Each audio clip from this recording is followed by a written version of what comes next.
શહેરના પીલ ગાર્ડન ખાતે જીવદયા પ્રેમી તેમજ ફાયર ટીમ દ્વારા પક્ષીઓનું રેસ્ક્યુ કરવામાં આવ્યું હતું।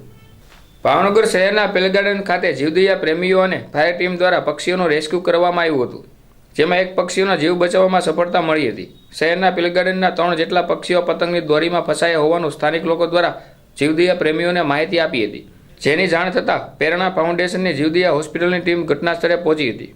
જોકે પક્ષીઓ વૃક્ષ પર ખૂબ જ ઊંચાઈ ઉપર હોવાથી ફાયર બ્રિગેડ વિભાગની જાણ કરાઈ હતી, જેની જાણ થતાં ફાયર ટીમ ઘટના સ્થળે પહોંચી આશરે 20 ફૂટ ઊંચે ફસાયેલા પક્ષીઓનું રેસ્ક્યુ કરાયું હતું। જોકે 2 પક્ષીઓના મોત થયા હતા અને એક પક્ષીનો જીવ બચવામાં સફળતા મળી હતી।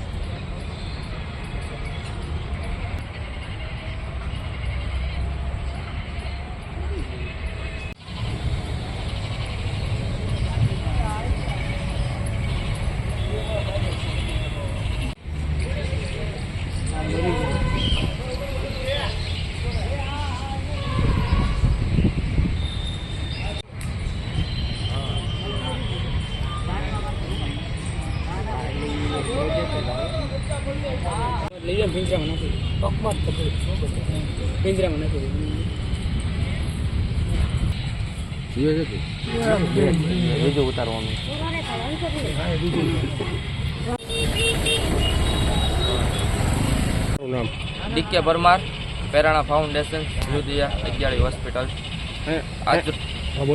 બોલો। અહીંયા છે ને રેસ્ક્યુ માટે આવેલો? અહીંયા એક સવારે ફોન આવેલો હતો હરિભાઈ શાહનો, માલનાથ ગ્રુપવાળાનો। ત્યાં 2 પક્ષી લટકાય છે, એક જીવે છે ને 2 મરેલા છે।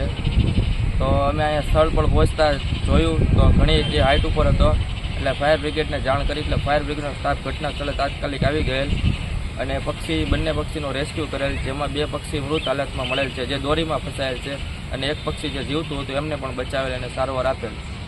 અને દરેક લોકોને ખાસ એક નમ્ર અપીલ કે તમારી આજુબાજુમાં જે દોરા લટકતા હોય એ દોરાનો નિકાલ કરો। આ જે પક્ષી ડેથ થઈ ગયા એ દોરા લટકતા હતા એમાં સલવાઈને ડેથ થઈ ગયેલા છે।